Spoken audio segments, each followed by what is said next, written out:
19 марта в пресс-центре ГТРК «Саратов» состоялась пресс-конференция, посвященная приезду в регион автора проекта «Крым оперный. Наследие и творческое развитие оперной культуры Крыма. Жизнь или смерть русской культуры в Украине» Екатерины Терентьевой.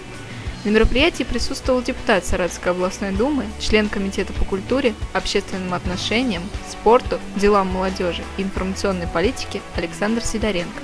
Также депутат Саратовской областной думы отметил, что саратовцы стали больше посещать культурные мероприятия местного уровня, где выступают молодые таланты.